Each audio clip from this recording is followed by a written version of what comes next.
Halo, selamat siang. Assalamualaikum warahmatullahi wabarakatuh. Kita berjumpa kembali dalam acara BUMN Holding Outlook 2024 yang telah berlangsung beberapa hari ini, yang diselenggarakan oleh Universitas Padjadjaran bersama dengan BUMN strategis di Indonesia.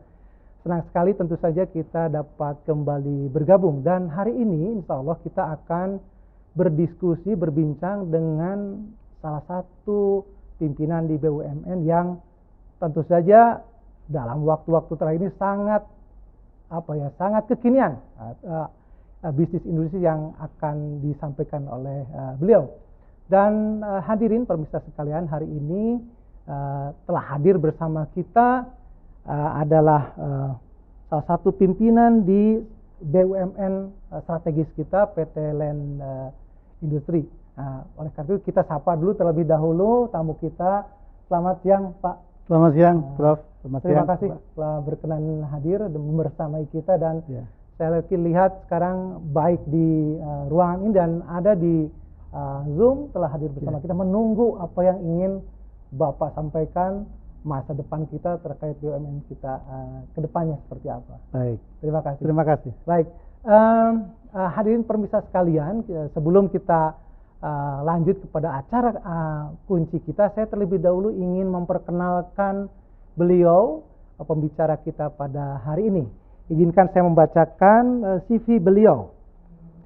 Nama dari narasumber kita hari ini adalah Bapak Dr. Indarto Pamungkas, SEAK, MAK, CA, CMA. Beliau saat ini adalah Direktur Keuangan, Manajemen Resiko dan Sumber Daya Manusia PT LAN Industri, yang merupakan holding industri pertahanan di Indonesia. Betul ya, Pak? Betul. Baik, dan beliau juga saat ini adalah merupakan Komisaris Utama PT Surya Energi Indotama. Dan ini yang paling kerennya, saya akan membacakan sedikit saja riwayat pekerjaan beliau.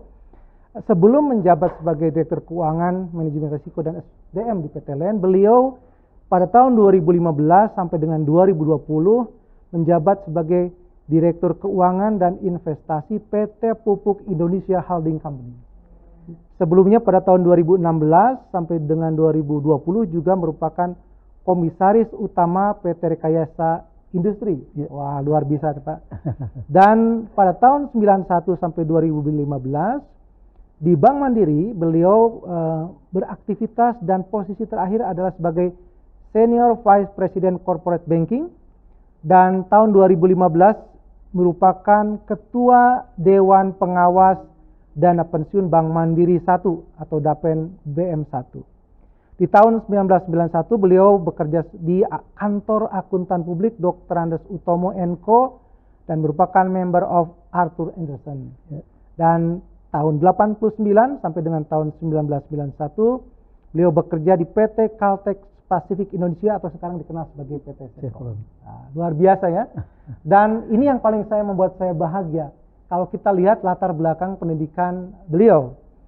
Dan alangkah berbahagianya kalau beliau adalah lulusan Doktor Ilmu Manajemen dari Program Studi Manajemen Fakultas Ekonomi dan Bisnis Universitas Padjadjaran. Luar biasa.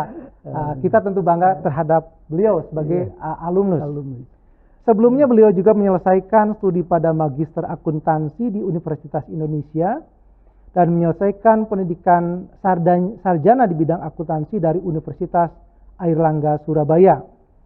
Selain pendidikan formal tersebut, beliau juga menempuh pendidikan Diploma Leadership dari Rotterdam School of Management Erasmus University di Belanda. Dan mendapatkan Certified Risk Management Level 4 di bidang perbankan.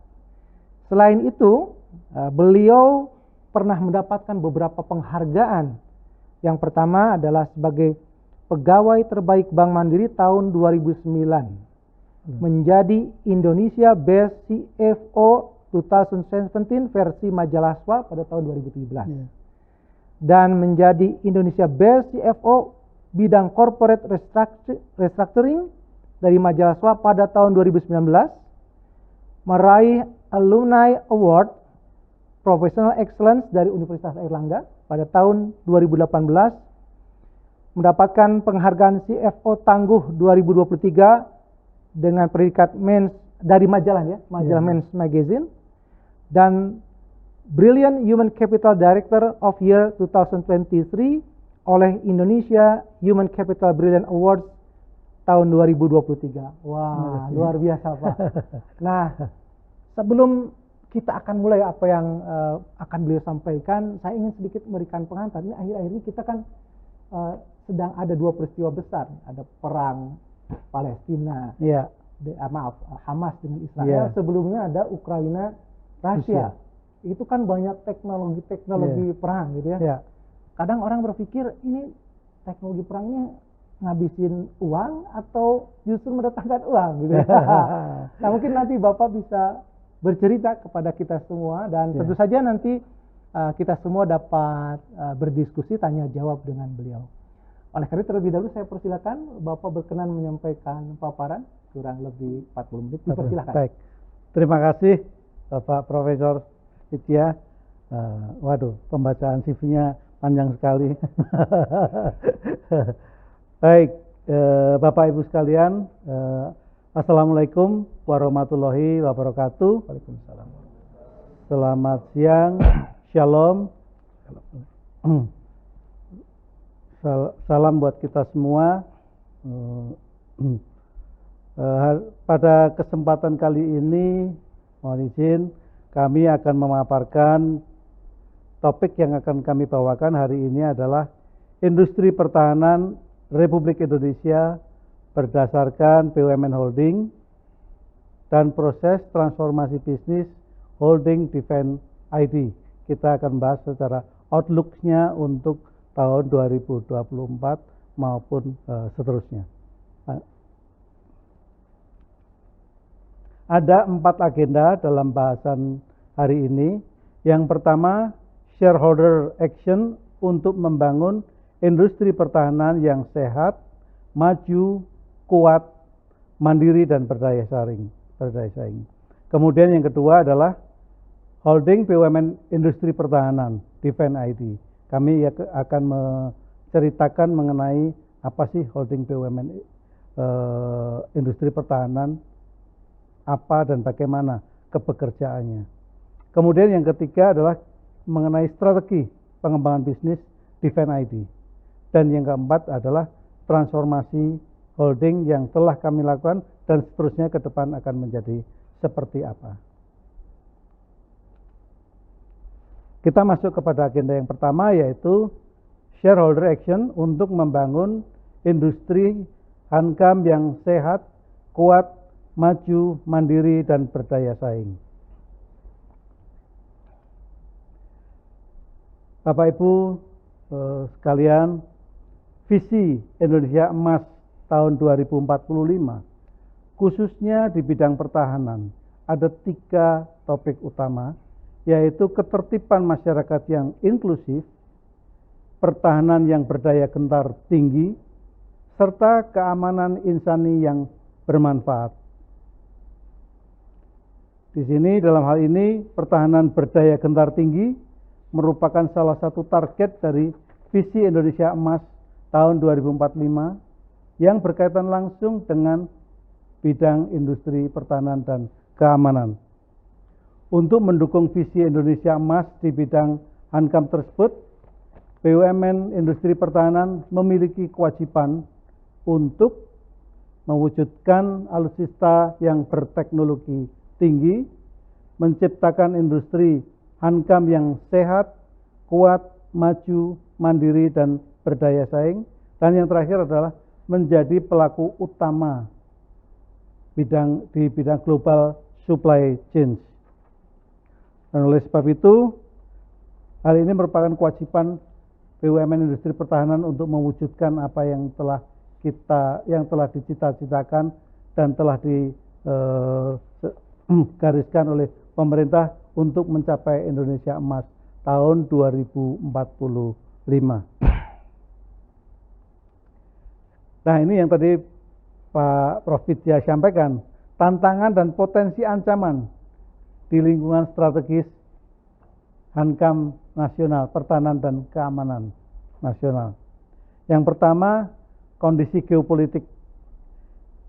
dan ketegangan di kawasan. Kita sudah pahami saat ini sengketa di Laut Cina Selatan tetap merupakan konflik bersenjata yang terbuka. Kemudian juga ada program AUKUS untuk akuisisi kapal selam nuklir dari Amerika Serikat dan Inggris ke Australia. Kemudian ada perang Rusia-Ukraina yang berkepanjangan. Ini tentunya memicu sejumlah negara menahan ekspor produk-produk strategisnya, dan ini yang terutama berpengaruh terhadap kondisi kita, juga ikut mempengaruhi kondisi ekonomi maupun kondisi sosial budaya kita.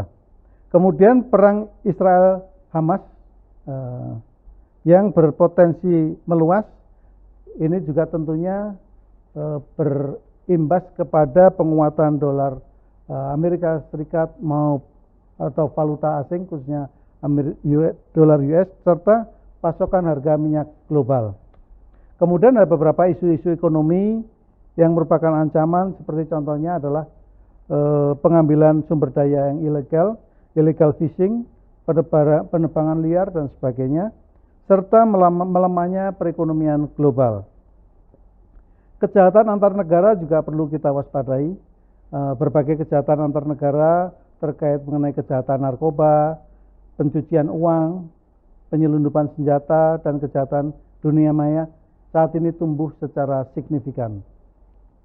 Beberapa kejahatan, misalnya narkoba, sangat erat kaitannya dengan sumber pendanaan kelompok teroris dan separatis. Kemudian juga konflik domestik yang terjadi saat ini juga merupakan tantangan yang perlu diwaspadai. Pertumbuhan konflik internal yang secara serius menghambat program pembangunan nasional, misalnya gerakan separatis karena kepentingan politik. Serta yang saat ini sedang terjadi di negara kita, ada isu-isu lain terkait dengan pemilu tahun 2024 yang berpotensi memanasnya kondisi politik dan ekonomi nasional. Ancaman-ancaman yang tidak langsung seperti perubahan iklim, bencana alam yang dapat memicu krisis pangan, air, energi, dan konflik terbuka.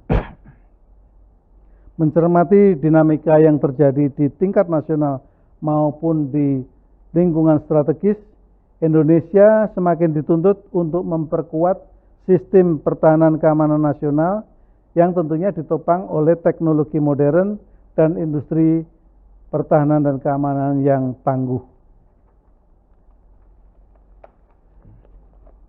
Bapak Ibu sekalian, tren teknologi pertahanan keamanan global versus arah pengembangan industri hankam yang pada saat ini adalah terdapat 10 teknologi hankam yang saat ini berkembang pesat dan menjadi tren di berbagai negara maju, antara lain dari sisi pengembangan artificial intelligence. Ini kalau dari skala 0 sampai 100% perkembangannya atau intensitas perkembangannya, beberapa perusahaan yang intensif mengembangkan di bidang artificial intelligence itu kurang lebih 20%. Kemudian di bidang advanced defense equipment 17%, robotics and autonomous system itu 14%, Internet of Military Things 10%, cyber warfare itu sebesar 10%, immersive technology 9%, additive manufacturing 6%, big data analysis 6%, teknologi komunikasi 5G generasi kelima 5%, dan blockchain 3%. Blockchain yang terkait dengan kerahasiaan data dan pengawasan. Ini adalah 10 teknologi militer, tren militer yang saat ini berkembang. Bagaimana Indonesia merespon perkembangan ini? Jadi pemerintah berdasarkan Peraturan Presiden Nomor 8 Tahun 2021 tentang Kebijakan Umum Pertahanan Negara, itu sudah memberikan arahan pembangunan teknologi Hankam yang difokuskan untuk penguasaan teknologi kunci prioritas yang didukung oleh teknologi informasi dan komunikasi. Apa yang disebut dan bagaimana arah pengembangan teknologi Hankam Indonesia? Yaitu yang pertama adalah menguasai teknologi kunci program prioritas yang terkait dengan pertahanan dan keamanan. Yaitu yang pertama adalah teknologi pesawat tempur, teknologi radar, satelit militer, kapal selam, propelan, medium tank, roket, pesawat udara tanpa awak, penginderaan bawah air, dan peluru kendali.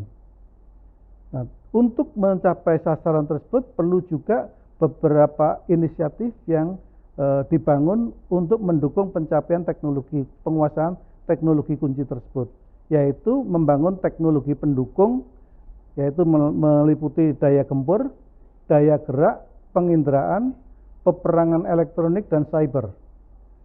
Serta yang ketiga adalah membangun teknologi informasi dan komunikasi. Ini untuk mendukung network centric warfare.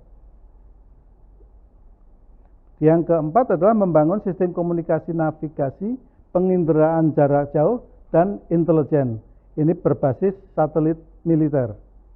Dan yang kelima adalah pemanfaatan untuk kepentingan pertahanan, yaitu artificial intelligence, big data, machine learning, sistem otomatis, serta teknologi robotik.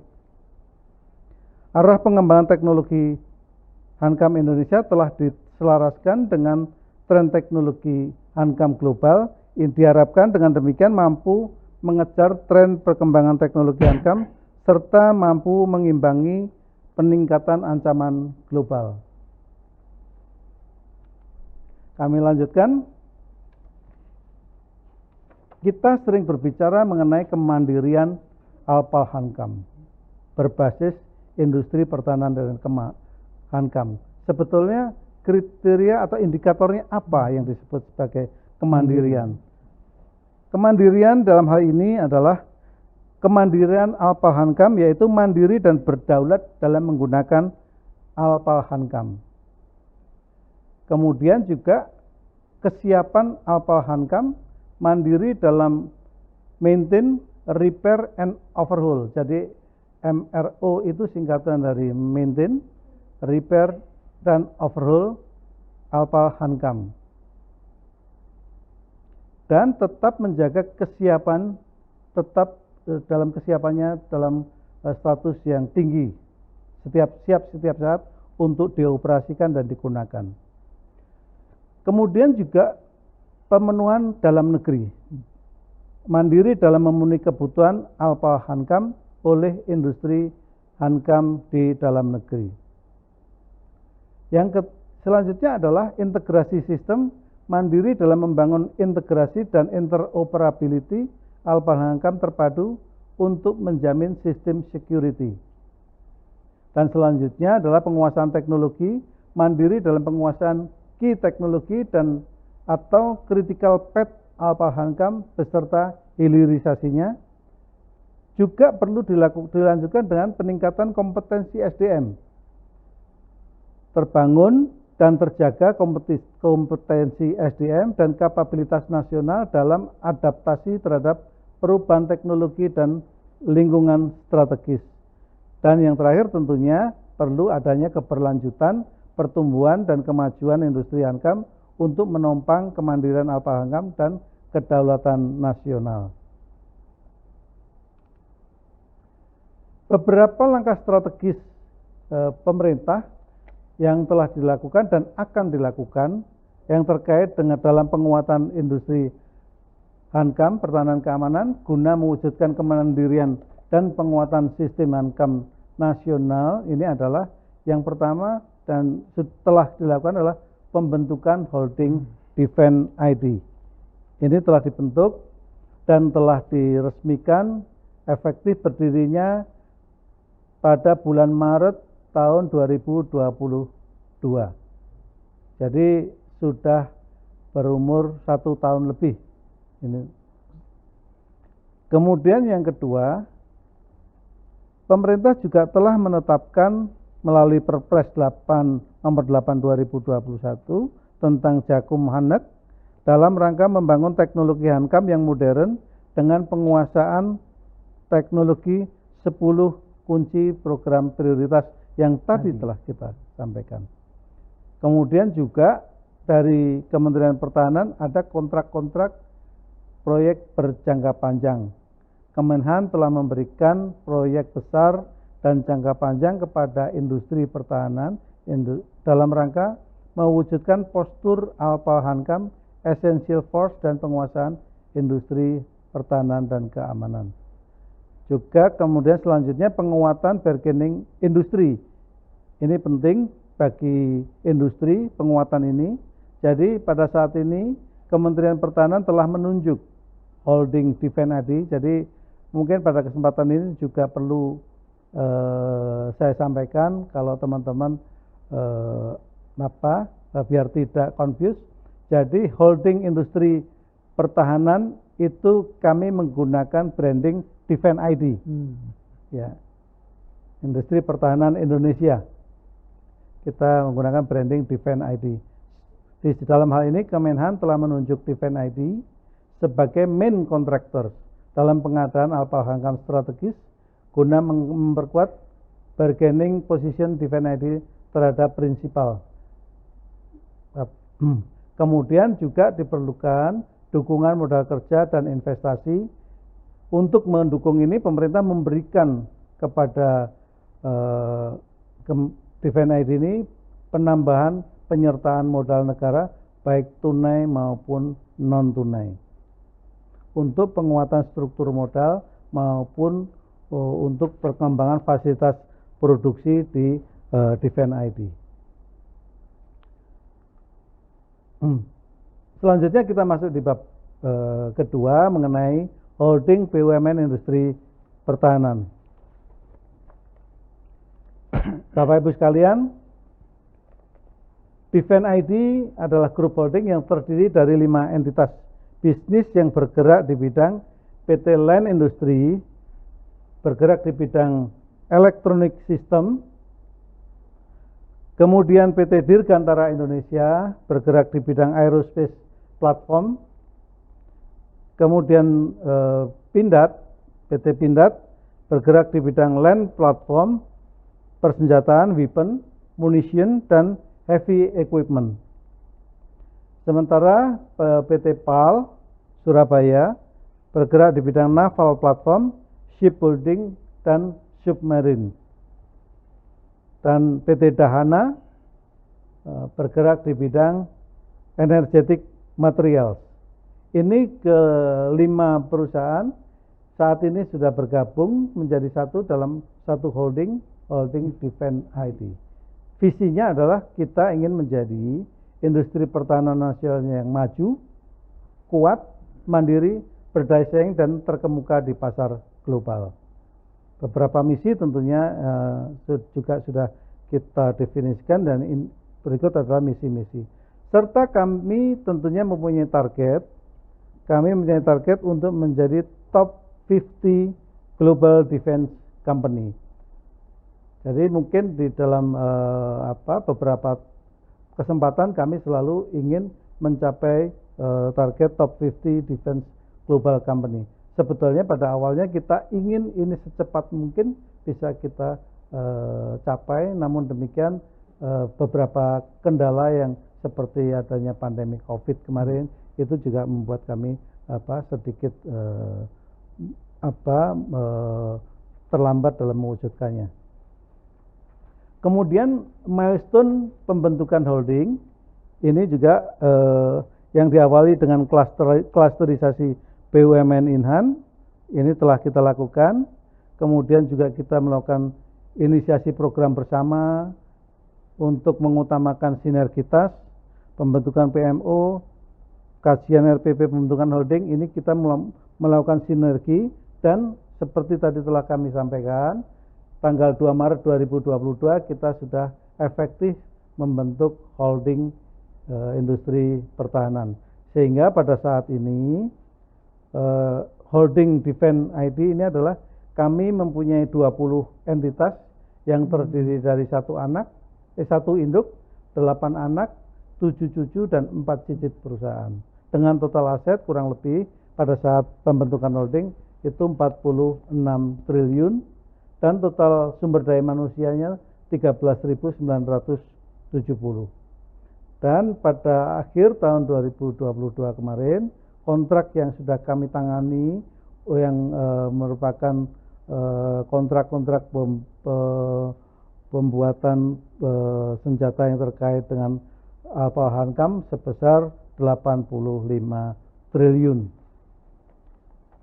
Secara detail portfolio masing-masing perusahaan dapat kami sampaikan sebagai berikut.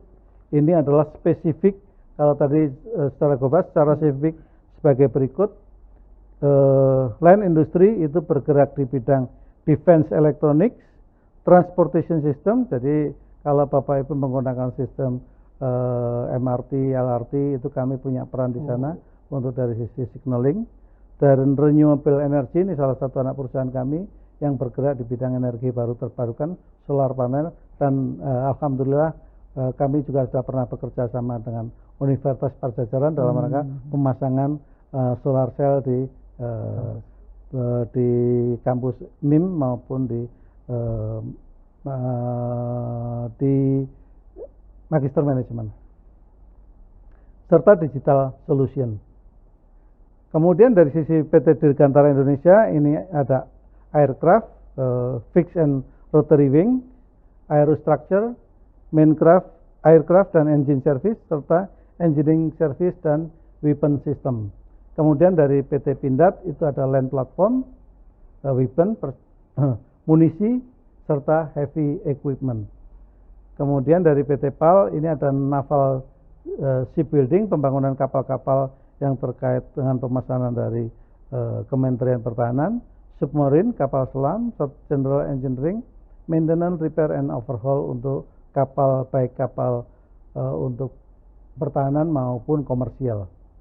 Kemudian dari PT Dahana ini adalah explosive manufacturing, drilling and blasting service, defense related serta related services.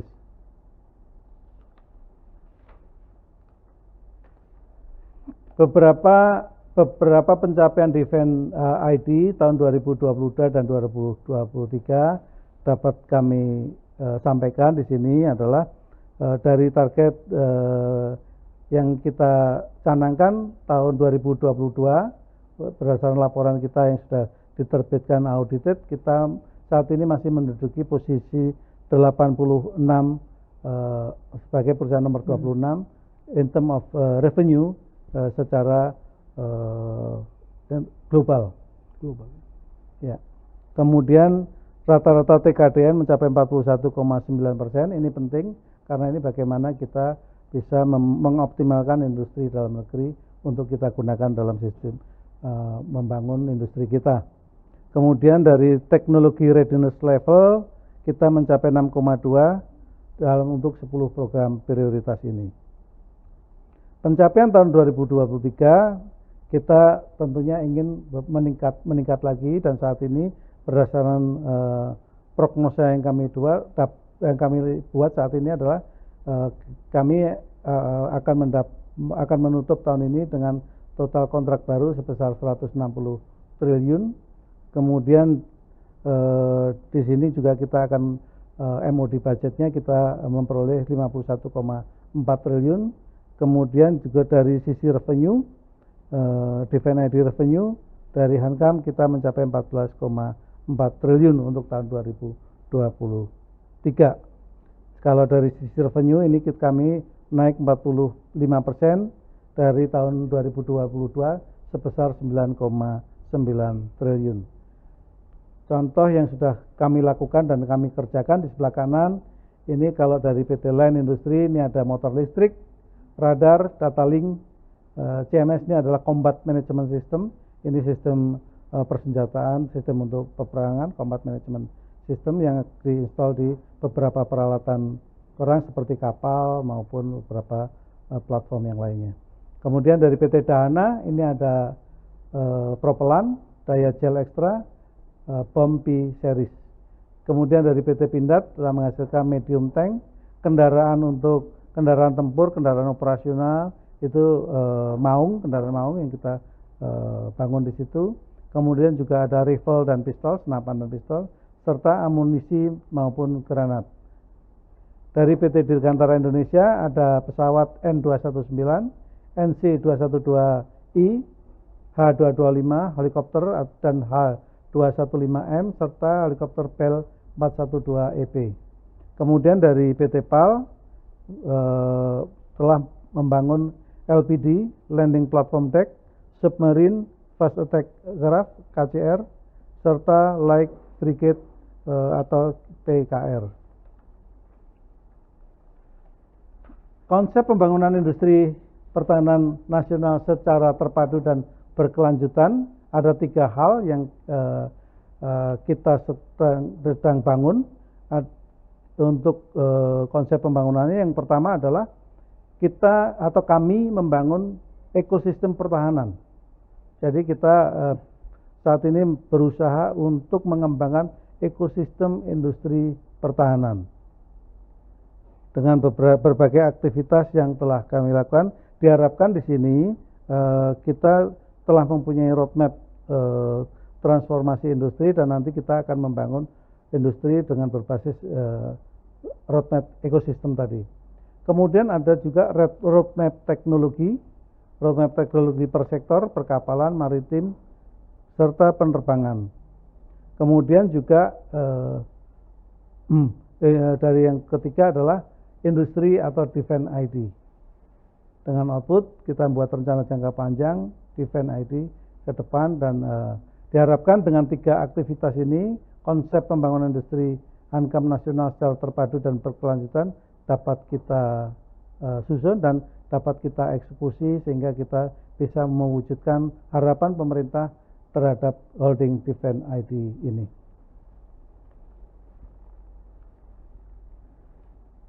Selanjutnya ini adalah bicara mengenai roadmap yang tadi kita sudah sampaikan.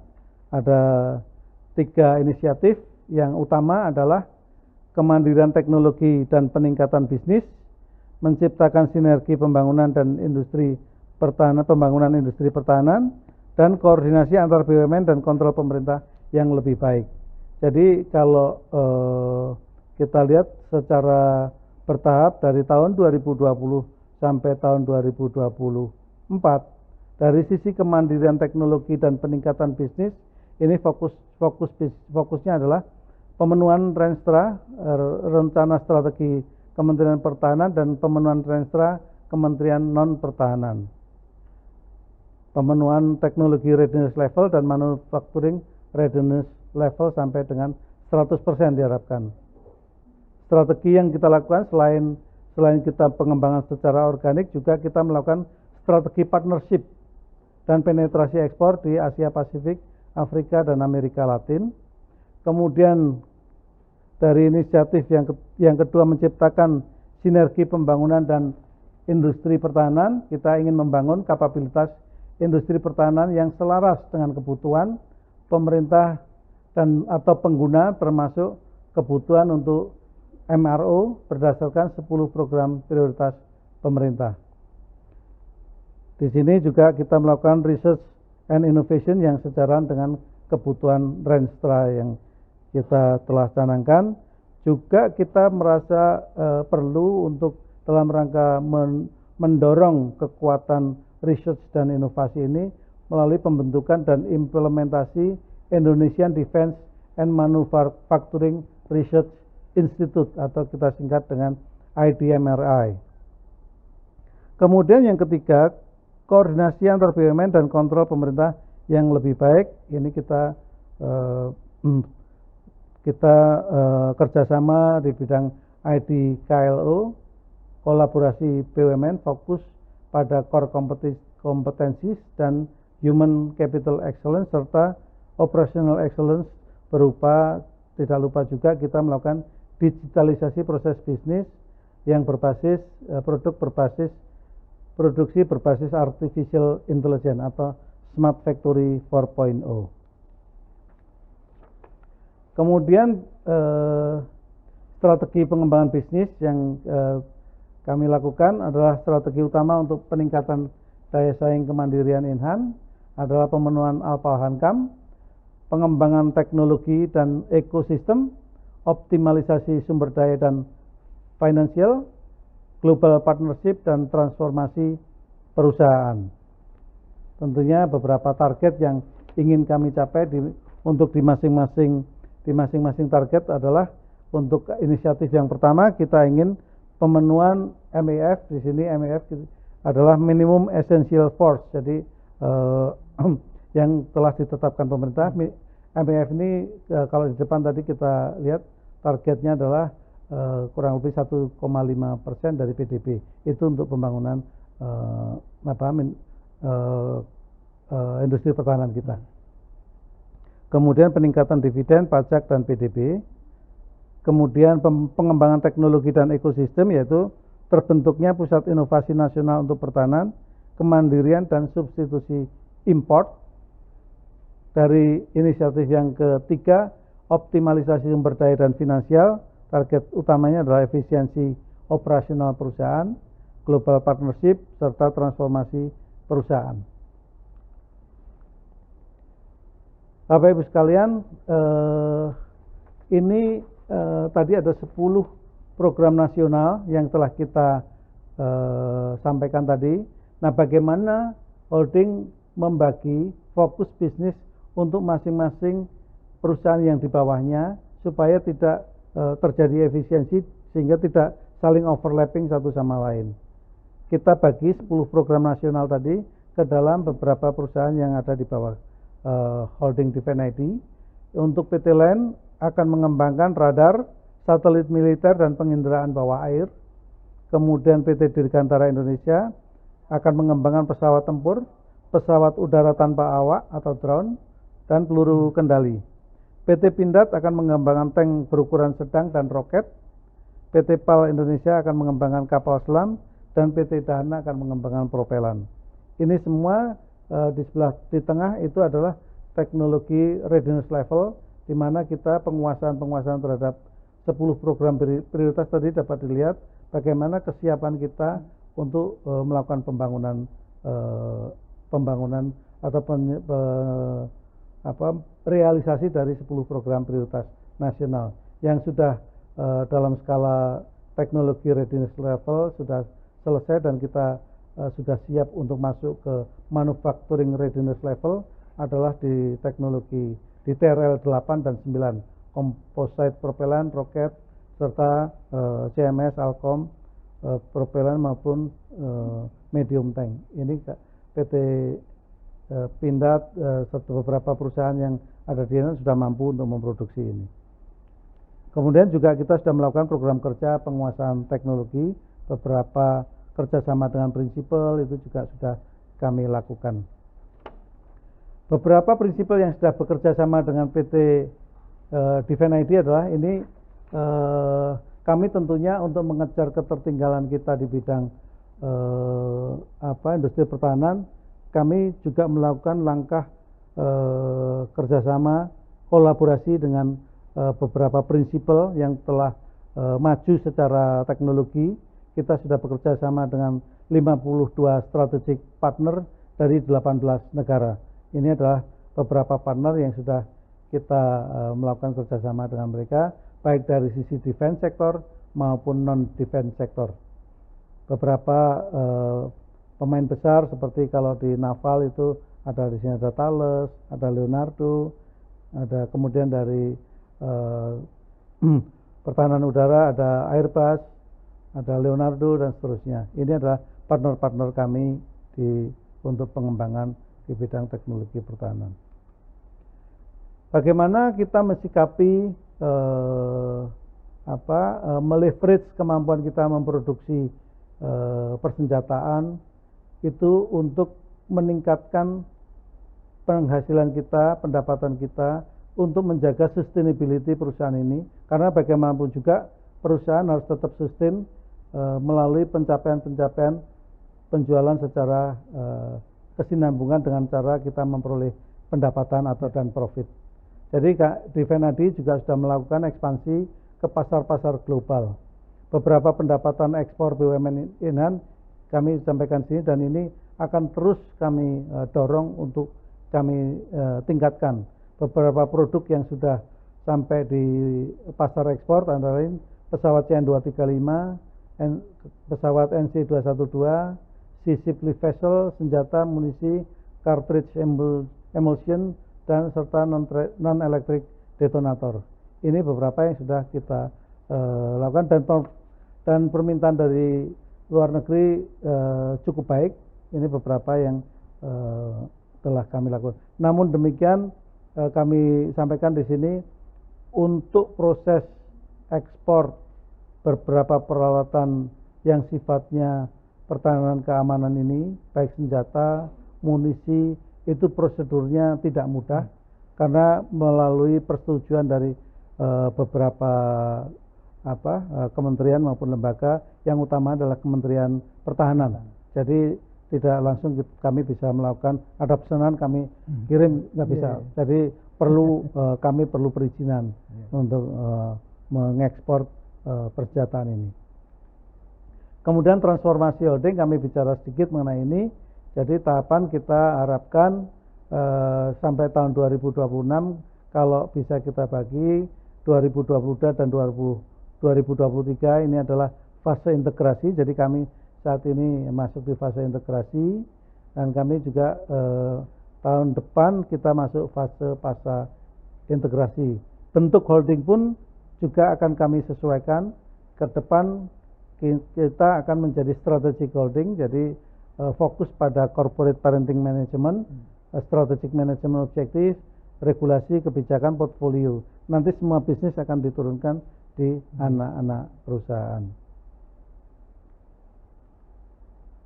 Kemudian kegiatan transformasi, tentunya kita melakukan transformasi di bidang bisnis, operasi, keuangan, organisasi, IT, human capital, maupun yang utama adalah sebetulnya budaya kerja. Ini terus kami lakukan untuk mencapai target-target yang telah kita tentukan tadi, telah kita bicarakan tadi. Kemudian hal ini saat ini berjalan secara bersama-sama, berjalan secara paralel, dan mudah-mudahan ini bisa kita laksanakan untuk mengantisipasi perkembangan yang terjadi sekarang ini. Jadi memang kalau kembali ke judul tadi, Outlook 2024 dan lurus ke depan, ya dengan setelah kita melakukan berbagai transformasi ini, kita harapkan walaupun di tahun depan sepertinya ada berbagai masih ada berbagai kejadian yang mungkin akan mempengaruhi bisnis, namun kami yakin kami bisa melampauinya dengan baik, menjalani dengan baik. Demikian paparan kami. Terima kasih. Sekiranya diperlukan pendalaman, kami persilakan. Pas 45 menit. Terima kasih Pak, luar biasa ya. Jadi kalau orang bisnis itu selalu tepat waktu. Gitu. Baik, pemirsa, teman-teman sekalian, tadi kita sudah mendengar ya beberapa paparan dari Pak Dr. Indarto terkait perkembangan industri pertahanan kita, termasuk ke dalam bisnisnya. Kalau kita perhatikan ini, wah, menarik dan optimistis nih sebetulnya. Walaupun tadi kita juga mendengarkan dan melihat ada beberapa tantangan ke depan, tapi di balik tantangan biasanya ada peluang. Ya. Kalau orang Cina bilang ada weiji. Oh, oke. Di balik sebuah tantangan atau masalah pasti ada peluang. Oh, mirip yin and yang. Baik, ini ada beberapa catatan yang ingin saya sampaikan juga, yang menarik tadi terkait minimum essential force. Ya, MEF ini kebetulan di bidang saya sering diperdebatkan, kok minimum gitu Pak. Ya.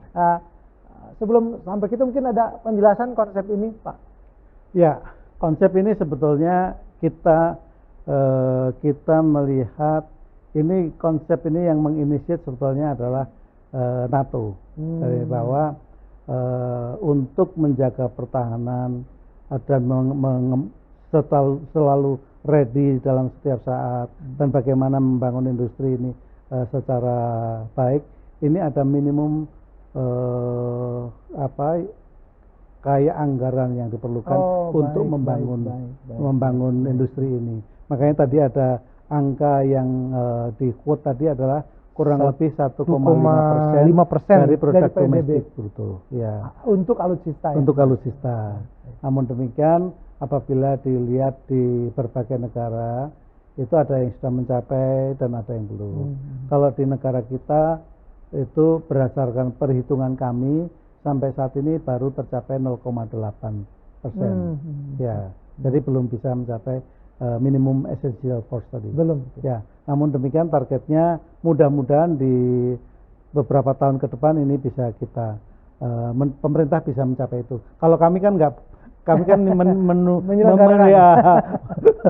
mendapat alokasi dan membangun program proyeknya. Tapi ini kan alokasinya dari pemerintah nanti. Baik, saya punya banyak catatan, tapi sepertinya kita ingin agar hadirin juga dapat berinteraksi. Ada beberapa pertanyaan yang sudah saya dapatkan tadi, Pak. Iya. Akan saya bacakan pertanyaan-pertanyaannya. Mudah-mudahan ini menarik. Baik. Sementara ada, wah banyak nih. Baik. Pertanyaan pertama ini, pertanyaannya adalah bagaimana pengalaman PT LEN, berarti ini spesifik kepada PT LEN, dalam menghadapi persaingan pasar global sehingga tetap mampu bersaing. Mungkin tadi kalau dilihat portofolionya, bisnisnya high tech, itu dihadapkan dengan persaingan di dunia usaha, ada Cina, ada India, bahkan Amerika dan Eropa. Nah, ini pertanyaan mungkin adalah bagaimana PT LEN merespon itu untuk dapat bersaing. Silakan, Pak. Ya, baik. Memang utamanya karena kita bergerak di bidang industri pertahanan, jadi yang menjadi key customer kita atau main customer kita adalah Kementerian Pertahanan tentunya. Ya. Namun demikian kami juga kalau PT LEN, karena ditanyakan tadi PT LEN spesifik dulu, saya sampaikan PT LEN dulu. PT LEN ini kebetulan kalau dari sisi portfolio itu komposisinya bisa ada dua portfolio yang baik dari sisi defense itu komposisinya kurang lebih sekitar 70%, yang 30% itu yang dari komersial. Ya, kami juga punya side komersial. Nah, tetapi kita kembali kalau di sisi defense kan konteksnya kita pertahanan ini. Kalau dari sisi pertahanan memang karena key customer kita adalah Kementerian Pertahanan, tentunya kita memang selalu mengejar proyek-proyek di Kementerian Pertahanan ini secara memang saat ini ada keberpihakan dari pemerintah, yaitu bahwa apabila persenjataan atau alutsista tersebut mampu dibangun di dalam negeri, itu diutamakan untuk pembangunan di dalam negeri. Ini peraturan pemerintahnya mengatakan seperti itu. Namun demikian kami tentunya tidak ingin mendeliver sesuatu kepada pemerintah karena ada regulasi seperti itu, kita tinggal ikut seperti enggak. Kami tentunya ingin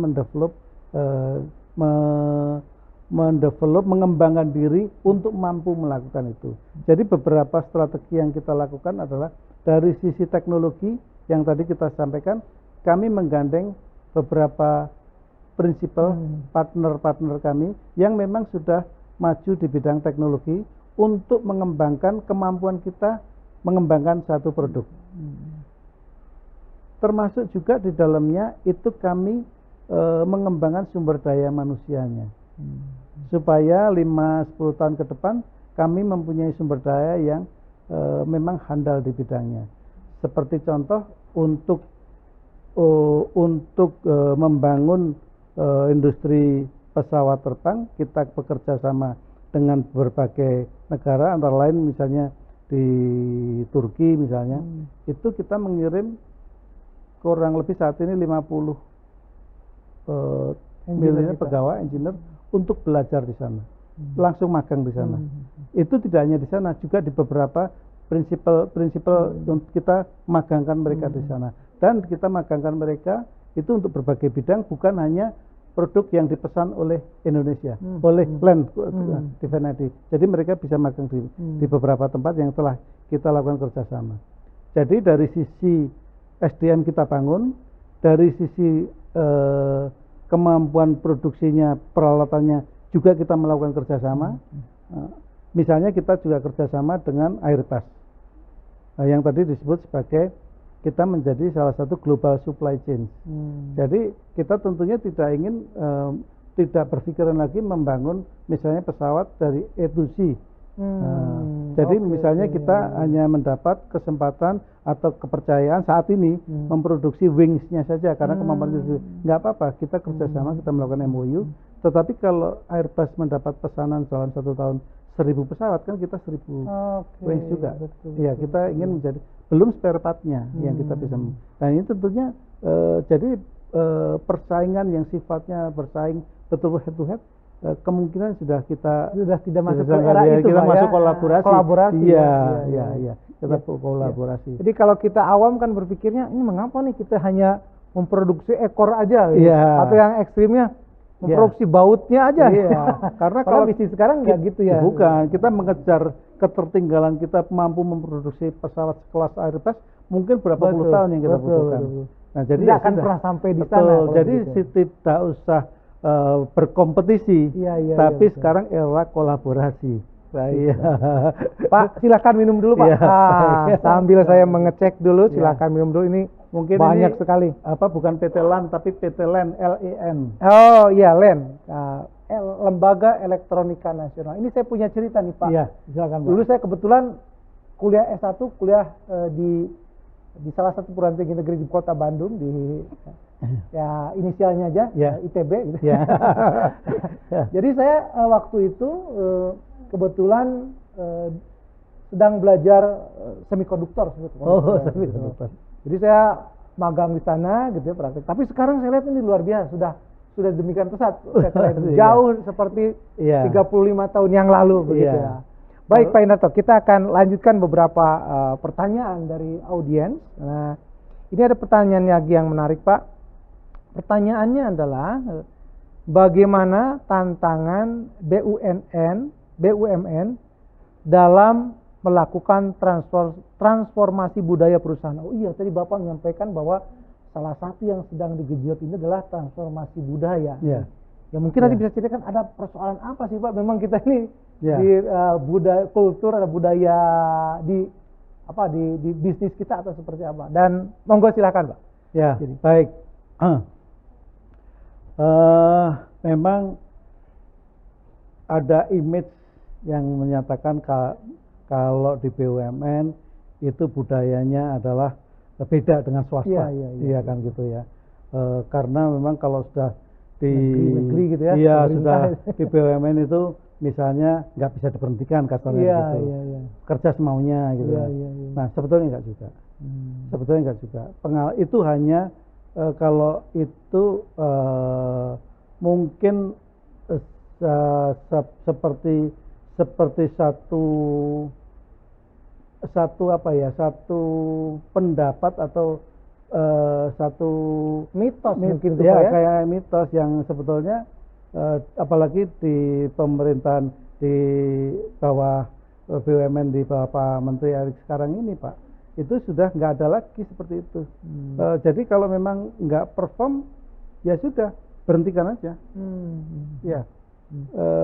Kita betul-betul melakukan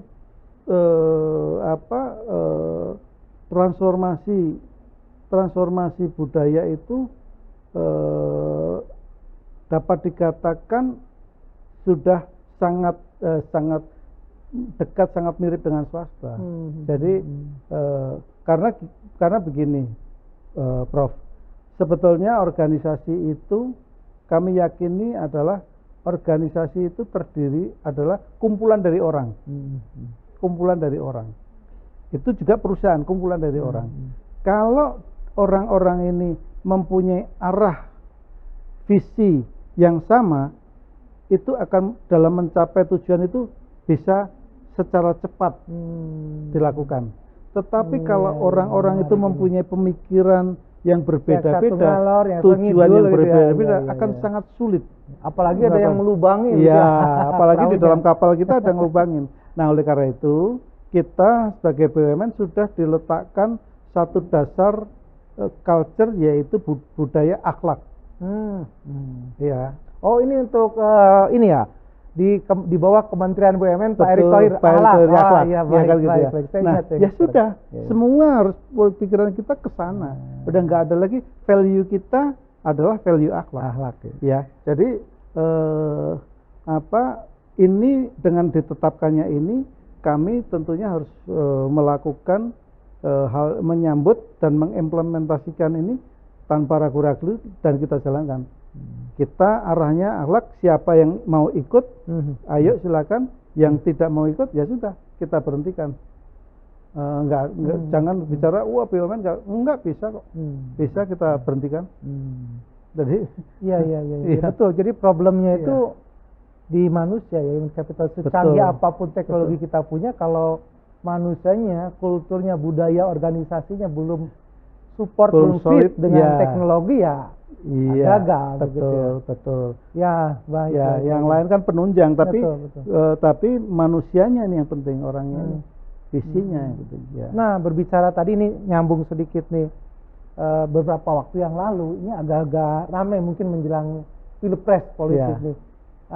Pak Hasim Joyo Hadikusumo menyebutkan bahwa di Kementerian Pertahanan ini salah satu yang untuk tender ini faktor koruptifnya tinggi sekali gitu. Bagaimana nih Pak untuk mencegah itu? Apakah tender-tender tadi sudah seperti bagaimana sekarang di BUMN?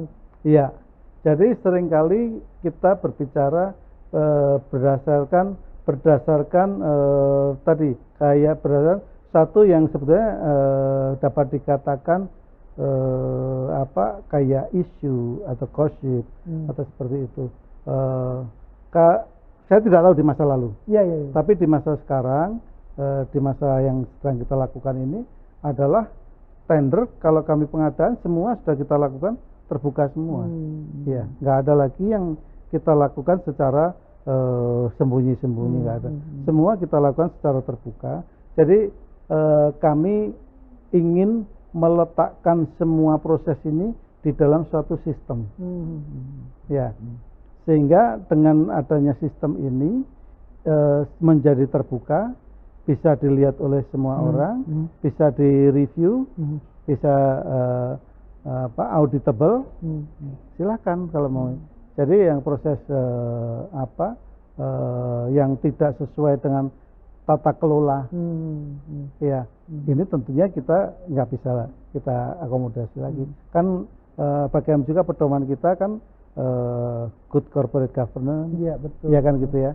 Nah, tata kelola BUMN adalah bicara BUMN bicara tata kelola, Pak. Iya kan? Ya, Bapak Ibu rekan-rekan semua, sebetulnya bukan di BUMN, di seluruh lembaga pemerintahan.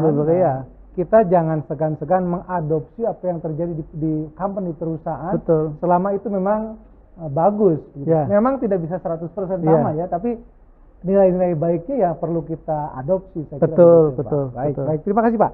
Saya lanjutkan lagi Pak. Ini ada pertanyaan berikutnya. Ini banyak sekali. Baik.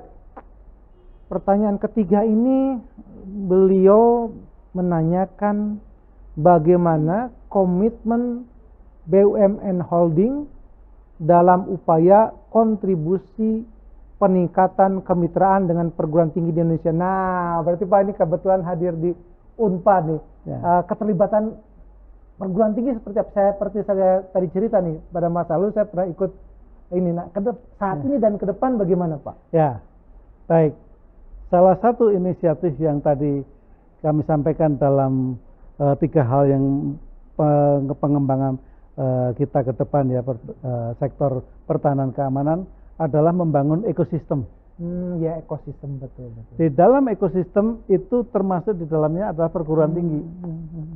Jadi kami tentunya akan terus melibatkan perguruan tinggi dalam proses untuk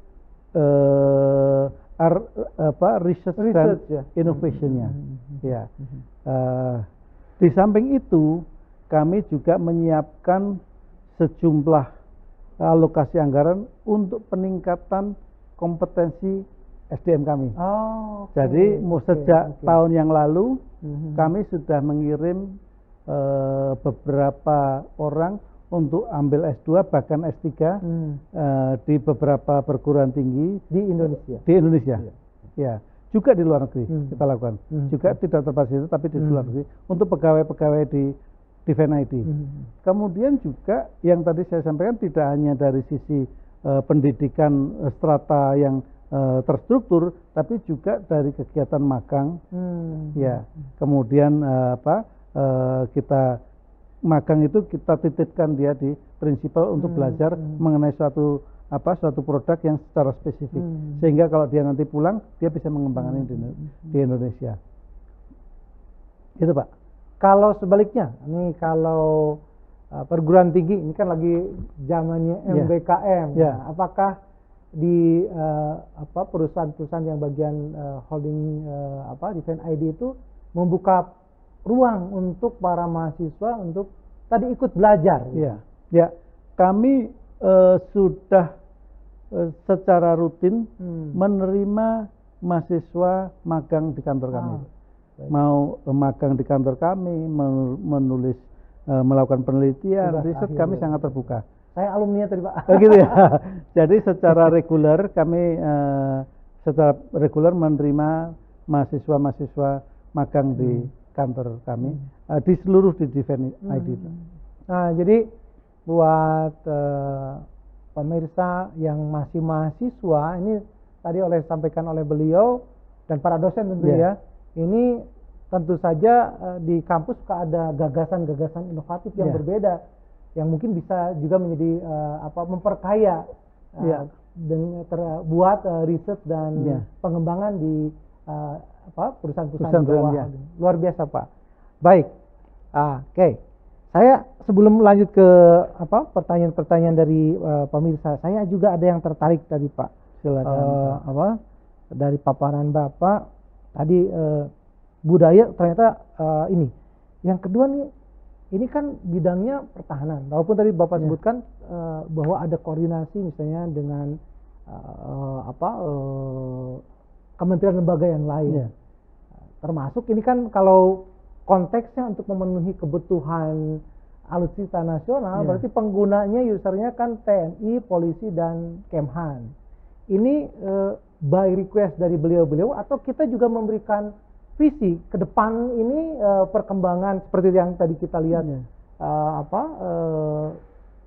akan depan tuh begini gitu. Seperti apa? Karena saya pernah dulu ya kalau tidak salah berapa tahun yang lalu sempat berdebat tuh terkait tank Leopard ya. Ini nggak cocok dengan kita, ada usernya menolak seperti itu. Nah ini prosesnya bagaimana Pak? Apakah memang hanya menerima dari permintaan TNI Polri atau Kementerian Pertahanan, atau kita memberikan wawasan juga kepada beliau-beliau yang duduk di sana? Jadi untuk terkait industri pertahanan ini ada setidaknya ada tiga pihak yang terlibat untuk menentukan, sebelum pemerintah memutuskan, yaitu dari sisi Kementerian Pertahanan, kemudian yang kedua adalah Komite Kebijakan Industri Pertahanan KKIP, di mana KKIP ini diketuai secara langsung oleh Presiden, ya. Dan di situ ada industri pertahanan. Industri pertahanan ini bukan hanya Defense ID, bukan hanya BUMN, tapi juga BUMS. BUMS juga. Ada tiga pihak. Ya, dari kami BUMS bisa memberikan masukan kepada pemerintah maupun KKIP. Karena seringkali kami diundang untuk sharing pendapat, untuk diminta pendapat. Nah, nanti dari KKIP, Komite Kebijakan yang akan memberikan rekomendasi kepada pemerintah dalam hal ini. Ya betul, karena tidak semuanya bisa kita penuhi saat ini. Bahkan di negara-negara maju juga BUMS juga berperan Pak ya. Betul. Jadi tadi saya kembali lagi, untuk ekosistem tadi adalah bukan hanya BUMN, tetapi juga BUMS. BUMS. Jadi kalau ekosistem itu kita membangun satu baik dari sisi kita misalnya mau membangun pesawat misalnya, itu tier satu yang untuk main dari partnya apa, kemudian tier 2 yang terkait dengan pendukungnya, tier 3 yang terkait misalnya dari sisi perbankan, dari financialnya dan sebagainya. Kemudian juga di situ ada dari sisi perguruan tingginya. Karena seperti yang Bapak sampaikan dalam proses bisnis kekinian tuh kita tidak mengesalkan dari hulu sampai hilir semuanya fully nggak bisa lagi. Sekarang sudah nggak bisa lagi. Ya, saya baru ingat Pak. Ya. Berapa tahun yang lalu saya kebetulan diundang ke Amerika dan oleh Kementerian Pertahanan DoD mereka diundang ke salah satu mitra mereka perusahaan swasta mengerjakan bisnis alutsista yang sangat strategis. Betul, gitu ya. betul. Jadi, tapi memang ada arahan dari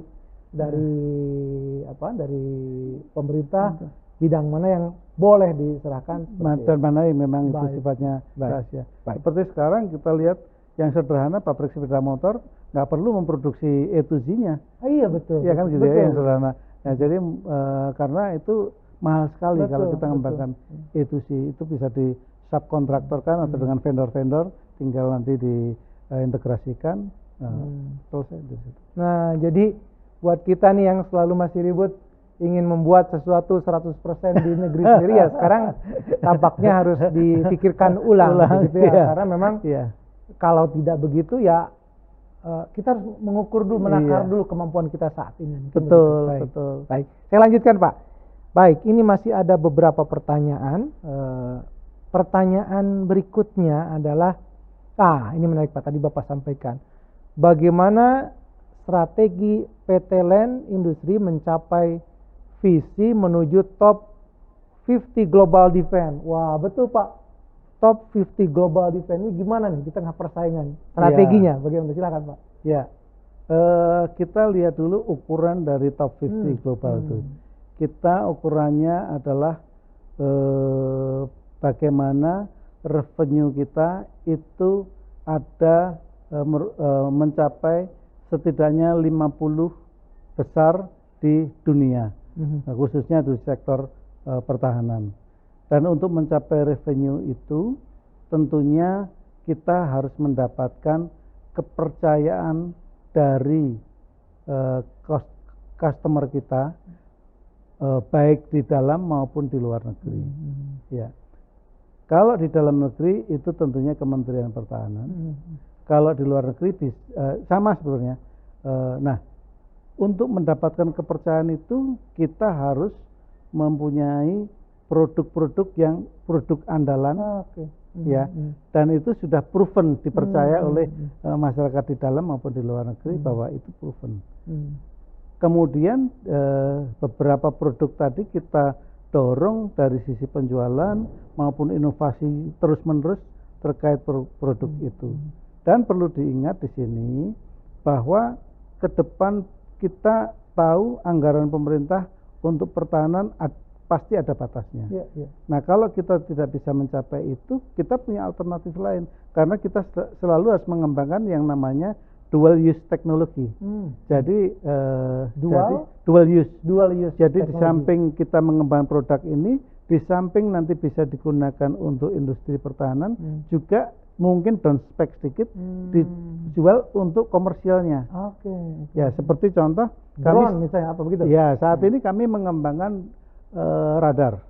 Baik. Industri kami selama ini radar ini adalah kita selalu beli entah sebagian partnya atau dari luar negeri.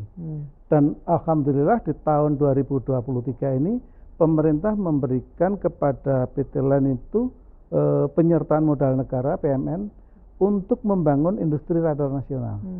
Nah, kami akan membangun ini dan kebetulan pada saat yang sama kami juga mendapat pesanan dari Kementerian Pertahanan untuk membangun radar pertahanan. Nah, jadi kami membangun pabrik atau industri radar nasional sekaligus kami mengerjakan pesanan pemerintah. Nah, ini radar ini tentunya tidak hanya pesanan, nantinya kita mengerjakan pesanan dari Kementerian Pertahanan. Karena radar ini juga diperlukan misalnya untuk komersialnya, untuk radar cuaca, untuk airnav di bandara udara, ya, untuk di kapal-kapal kita itu juga butuh radar, walaupun mungkin speknya berbeda. Jadi kita buat seperti 2 lini produksi untuk pertahanan maupun yang untuk komersialnya. Nah, jadi kita akan mengembangkan tidak hanya fokus di pertahanan, fokus utama memang tetap pertahanan, tetapi kita juga punya sayap yang lain untuk dari sisi komersialnya, supaya kami tadi berapa 70-30 Pak untuk yang di PT LAN. hanya PT LAN. PT LAN. PT Dahana itu kebalik. Dahana itu 95% untuk non defense, yang 5% defense saja. Ya karena kenapa? Karena produknya PT Dahana itu banyak digunakan untuk tambang batu bara, untuk eksplosif, untuk peledakan batu bara, emas, nikel, itu dia dipakai itu. Nah, tetapi ke depan ini kan juga masih Ini karena permintaan dalam negeri dari Kemhannya atau apa nih untuk yang PT Dahana itu? Ya, karena memang kebetulan ada 2 yang bergerak di bidang eksplosif ini adalah di PT Dahana juga sebagian dipakai untuk pertahanan. Namun dari PT Pindad juga ada mereka yang bereksplosif disuplai juga. oleh PT Pindad. PT Pindad juga mereka mempunyai memproduksi peledak. Mereka peledak juga. Munisi begitu. Munisi ya. Walaupun sebagian munisinya ini masih import. Jadi saya kembali tadi di tiap perusahaan di holding defense ini memang bervariasi begitu ya. Namun ke depan tentunya bisnis-bisnis ini kan bisnis bawaan dari masa lalu. Ya, betul. Ke depan tentunya kami akan mendisiplinkan masing-masing fokusnya supaya fokus. Jadi ya tidak ada overlap seperti ini. Ya, kalau selama ini kan 5 ini kan bersaing semua, Pak. Iya. Sebelum bergabung jadi holding kan. Betul. Nah, ketika mereka bersaing itu pasti menjadi tidak efisien. Nah, lo kan masing-masing kenapa? Betul. Ternyata mereka ketika yang penting ada proyek ini saya kerjakan. bisa kerjakan kan. Jadi kayak Palu Gada. Iya, kan gitu. Palu minta gua ada. Makanya kan, tadi PT Pindad kalau ada pesanan peledak walaupun itu betul di sana ya. Bisnis utamanya PT Dahana, udah yang penting proyek gitu. Dengan holding itu yang dikelola. Kita kelola, kita masing-masing kita bereskan yang kira-kira bisnisnya sama, kita lihat apakah bisa di merger atau bisa diefisienkan. Yang penting target arahan dari pemerintah, Pak Menteri adalah harus efisien holding. Nah, jadi kita melihat fokus, makanya tadi ada refocusing bisnis tadi Pak. Kita fokus bisnis masing-masing, kita lihat. Ini terkait TKDN tadi Bapak menyebut. Kita sekarang sudah, tadi saya lupa berapa persen Pak, atau tiap rata-rata di 42%. Itu tuh sudah dianggap memenuhi keinginan Pak Presiden berapa persen? Kalau kita harusnya sebenarnya secara standar sudah, tetapi kita tentunya akan target kinerja. Iya, tentunya kita ingin untuk semakin idealnya berapa? Semakin ya kalau kan nggak mungkin 100%. Nggak mungkin karena ya mungkin sebenarnya di atas 50. Di atas 50. Jadi kalau sekarang 40 sebetulnya sudah oke lah ya. Gitu. Ya. Sekarang 40 pun sebenarnya sudah oke, tapi kita tentunya tidak ingin berhenti di situ. Kita ingin semuanya bisa dipenuhi di dalam negeri ini. Seperti contoh tadi, kalau dari sisi satulah hal yang memang kita sebagai contoh persinyalan, itu kita persinyalan di PT LAN itu kita tidak hanya di dalam negeri. LRT, MRT itu sudah menggunakan persinyalan dari PT LAN, tetapi kita saat ini sudah mendapat kepercayaan untuk membangun persinyalan di beberapa negara, di Bangladesh, di Filipina. Itu kita sudah mendapat proyek di sana. Dan ini semua TKDN-nya sudah 60% kalau ini akan. Nah, ini juga hal ini terus kita kembangkan, mana yang bisa kita tarik untuk kita produksi sendiri, kita produksi sendiri. Nah, termasuk nanti di alat-alat yang terkait dengan alutsista, ya kita yang bisa kita kembangkan sendiri, kita kembangkan. Hanya memang selama ini, Prof, karena alutsista kita itu belum, ekosistem kita itu belum terbangun dengan baik, sehingga kita masih sulit untuk terus meningkatkan semaksimum. Mungkin nanti kalau sudah terbangun ekosistem yang baik, kita sudah tahu masing-masing tier 1 bahan baku yang utamanya, spare part utama, kemudian tier 2-nya spare part pendukung, tier 3 lembaga pendukungnya, perbankan dan sebagainya. Kalau itu sudah terpetakan dengan baik, mungkin pencapaian TKDN ini menjadi sesuatu yang lebih mudah dilakukan. Karena setiap kebutuhan kita bisa bicara sama ekosistem, kita bicara tinggal di ekosistem. Ya, betul ya. Jadi pemirsa dari memang tadi sangat penting membangun ekosistem gitu ya. Apapun dalam konteks biologi saja spesies itu individu itu dapat berkembang dengan baik kalau memang ekosistemnya menunjang. Betul. Masuk kita di pendidikan juga kami Pak, jadi bagaimana sekarang kami di Unpad itu membangun ekosistem yang suportif untuk mencapai tujuan organisasi bersama. Luar biasa. Sebelum saya beralih lagi ini tadi terkait kalau bahan baku kita melimpah ya Pak sebetulnya untuk pemenuhan industri pertahanan bahan baku gitu ya Pak. Bahan baku kan suka ada cerita Indonesia kaya gitu. Betulkah atau cuma mitos saja? Jangan-jangan mitos saja. memang dari sisi bahan baku mungkin ada pendapat saya ya. Kalau untuk bahan baku itu kita seringkali ada suara seperti itu, tetapi sebetulnya yang diperlukan adalah kemampuan kita mengolah bahan baku tadi. Kalau bicara industri ada industri hulu, industri menengah dan industri hilir. Kadang-kadang kita itu di tengahnya ini kita belum terbangun dengan baik. Misalnya kita untuk memproduksi munisi. Nah, kita punya banyak bahan baku kuningan, tembaga dan sebagainya. Tetapi untuk mewujudkan mengolah bahan baku tembaga, bahan baku kuningan ini menjadi beraskap itu untuk longsongan peluru, longsong peluru yang sesuai dibutuhkan gitu ya. Itu kita masih belum ada, tapi belum besar ini ada kemampuannya di sini.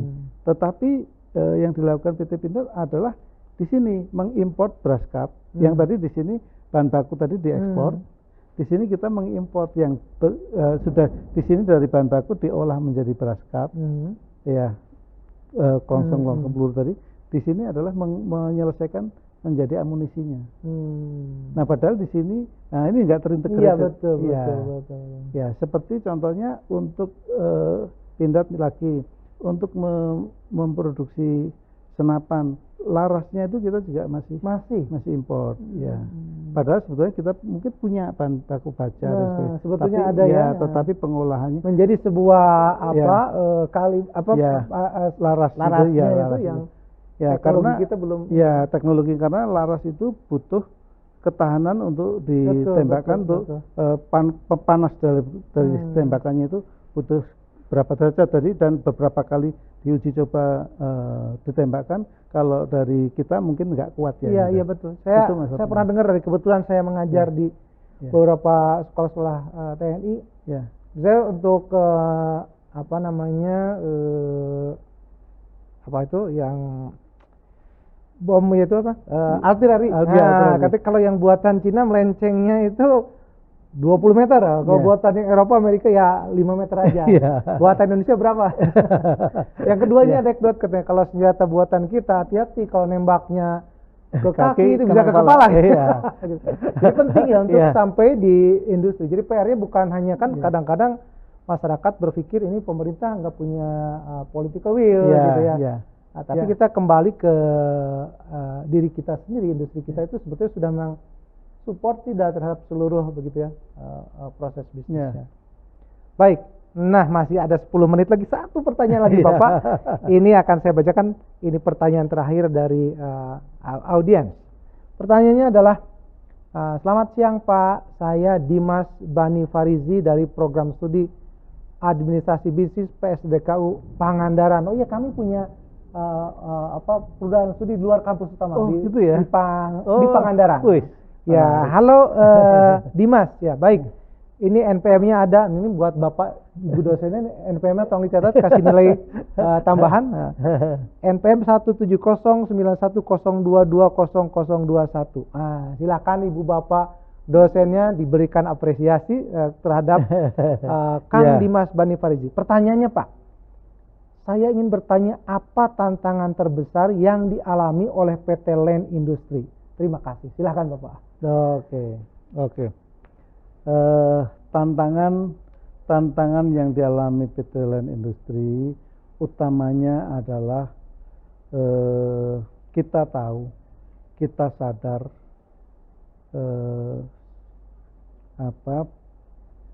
pertahanan. Kadang-kadang Pak, kita merasa hidup nyaman, hidup aman itu dambaan semua orang, betul kan? Betul. Tetapi kita apakah pernah terpikir di kita bagaimana untuk mendapatkan keamanan itu? Terutama terkait dengan teritori kita, terkait dengan negara kita. Di tengah konflik yang sudah mulai berkecamuk. Tadi ada satu yang belum masuk di dalam paparan saya, bagaimana dengan Kepulauan Natuna yang juga mulai panas. Ya, betul. Nah, Menteri Pertahanan dan beberapa dan memang ada semacam slogan yang menyatakan kalau kita ingin negara kita aman adalah kita harus siap perang setiap saat. Iya, betul. Ya.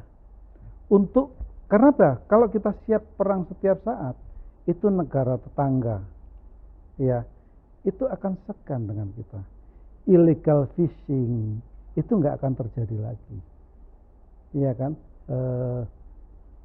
Nah, untuk mendapatkan pertahanan yang kuat, yang siap perang setiap saat, tidak murah, memang. Makanya tadi ada minimum essential force, ya kan gitu ya Pak. Memang itu biayanya mahal, tetapi itu biaya yang harus dikeluarkan untuk menjaga teritori kita. Nah, kalau anggaran dari Kementerian Pertahanan itu relatif minim, itu untuk menggaji pegawai yang atau pegawai yang bekerja di industri pertahanan selesai. Ya. Jadi tidak akan ada investasi untuk yang terkait dengan peralatan persenjataan tadi. Jadi kuncinya adalah memang kesadaran kita semua bahwa ini suatu sektor yang penting untuk kita mendapatkan keamanan, sehingga kita harus memperhitungkan biaya-biaya yang memang minimum yang perlu dikeluarkan untuk menjaga keamanan ini, Pak. Nggak murah, memang sistem persenjataan nggak ada yang murah, Pak. Nggak ada yang murah. Jadi kalau tadi kita bicara minimum essential force, kita saat ini baru 0,8. Kita mungkin dibanding dengan Singapura, dengan Malaysia, kita masih jauh tertinggal di bawahnya, Pak. Ini menarik juga, Pak. Ya, saya baca beberapa statistik. Negara-negara yang relatif military budget, defense budgetnya tinggi, itu juga adalah negara-negara yang secara ekonomi kuat. Apakah nggak tahu mana telur mana ayamnya? Tapi ada juga saya baca beberapa kajian riset yang mengatakan bahwa industri pertahanan itu akan mendorong perekonomian, menggerakkan perekonomian. Tapi tidak selalu diartikan kita ingin berperang secara agresif. Tapi memang ini mendorong perekonomian. Betulkah gitu, Pak? Sangat betul, Pak. Sangat betul. Jadi kenapa saya sampaikan betul? Bagaimana anggaran pertahanan Amerika itu sangat besar, Pak, di sana. Tetapi di sana sudah tercipta suatu ekosistemnya, Pak. Iya, betul itu. Iya kan, yang menggunakan anggaran tersebut dan bagaimana multiplier efeknya terhadap industri yang lain. Sehingga industri pertahanan bisa menjadi salah satu industri yang terbesar di sana. Betul. Karena dia bisa menggerakkan ekosistem yang lain. Iya, betul. Ya walaupun bukan berarti kita agresif berperang. Gitu. Bukan. Karena strategi kita adalah kita mengamankan, poin Bapak tadi menarik ya, bahwa untuk ingin aman ya kita harus siap berperang. Tapi itu adalah mungkin dalam studi hubungan internasional perspektif realis gitu ya, yang mengatakan bahwa memang kita harus siap karena sejatinya dunia ini akan, mana tahu kita akan diserang sejati. Kalau tadi yang Bapak sebutkan visinya memberikan efek deterrence Ya. gitu yang kuat, karena kita tidak ingin biarkan negara yang lemah pasti akan menjadi incaran lah negara-negara Iya. besar seperti itu. Iya, itu sangat betul Pak. Jadi bagaimana kita harus membangun industri ini. Kemarin contohnya Pak, ketika terjadi mulai perang Rusia Ukraina, Betul. itu banyak negara yang selama ini ekspor yang terkait dengan persenjataan, dengan amonium nitrat untuk bahan baku dari untuk propelan dan sebagainya, pada menghentikan ekspornya semua Pak. Nggak ada lagi, sehingga harga itu langsung melejit naik. Betul. Nah, kalau masih ada barangnya masih bisa dibeli Pak. Kalau terjadi perang, let's say kita amit-amit kita tidak ingin perang misalnya dunia ketiga, kalau negara kita sangat tergantung salah satu komponen perang kita untuk peluru kita import, kan selesai kita. Iya, betul. Ya. Nah, makanya harus dilakukan. Memang harus industri dalam negeri harus dibangun Pak. Betul. Dengan berbagai macam konsekuensinya, dengan biaya berapapun kita harus membangun. Karena untuk menyiapkan pertahanan kita supaya kita aman tadi Pak, bukan untuk berperang. Betul. Bukan untuk berperang. Ya. Wah, ini luar biasa ini Pak, perspektif baru bagi kita terkait tentang pengembangan industri pertahanan itu bukan tidak bisa disalahartikan sebagai bentuk sikap agresif kita sebagai sebuah bangsa. Politik luar negeri kita jelas di dalam undang-undang menyatakan kita dan negara yang cinta damai, tetapi dalam sisi lain industri pertahanan merupakan salah satu poin penting dalam industri nasional. Pak, ini menarik pembicaranya, topik pertanyaan sebetulnya ada lagi kepada saya, tetapi kita masih sudah hampir selesai waktu kita. Dan sebelum kita akhiri, barangkali ada untuk closing, ada yang ingin Bapak sampaikan kepada audiens, dipersilahkan Pak, terkait terutama bagi masyarakat akademik di Universitas Padjadjaran. Iya, baik. Tentunya kami dari industri pertahanan, sebagaimana tadi telah kami sampaikan, salah satu strategi kami adalah kami ingin membangun ekosistem di bidang industri pertahanan ini. Kami tentunya sangat terbuka melakukan kerjasama dengan universitas, khususnya Universitas Padjadjaran yang hari ini menyelenggarakan talkshow ini, untuk lebih mengenal industri pertahanan ini. Bagaimana kita bisa saling interaksi di dalam proses melakukan hubungan atau relationship ini. Bisa melakukan secara magang di industri pertahanan, kemudian beberapa mahasiswa, kemudian kami juga bisa memberikan menyalurkan beasiswa untuk mengembangkan kapabilitas manajemen daripada mahasiswa kami. Kami sangat terbuka. Demikian juga penelitian kami sangat terbuka untuk dilakukan bekerjasama dengan Universitas Padjadjaran. Mudah-mudahan kolaborasi ini, kita lebih bagus pakai kata kolaborasi ini bisa saling membangun dan saling mengembangkan satu sama yang lain, dan kita bisa saling masing-masing mencapai tujuan yang telah kita tetapkan secara bersama. Terima kasih. Terima kasih Bapak Ibu, teman-teman sekalian. Demikian paparan yang menarik, inspiratif dari Bapak Dr. Indarto Pamungkas, Direktur Keuangan Manajemen Resiko dan SDM PT Land Industri. Mudah-mudahan ini bukan pertemuan yang terakhir Pak. Insya Allah kita akan mengundang kembali beliau di pertemuan-pertemuan kita selanjutnya di Universitas Padjadjaran. Amin. Saya Widya Setiabudi, moderator kita pada hari ini, mengucapkan terima kasih kepada Bapak dan hadirin sekalian. Terima kasih. Assalamualaikum warahmatullahi wabarakatuh. Selamat siang. Waalaikumsalam.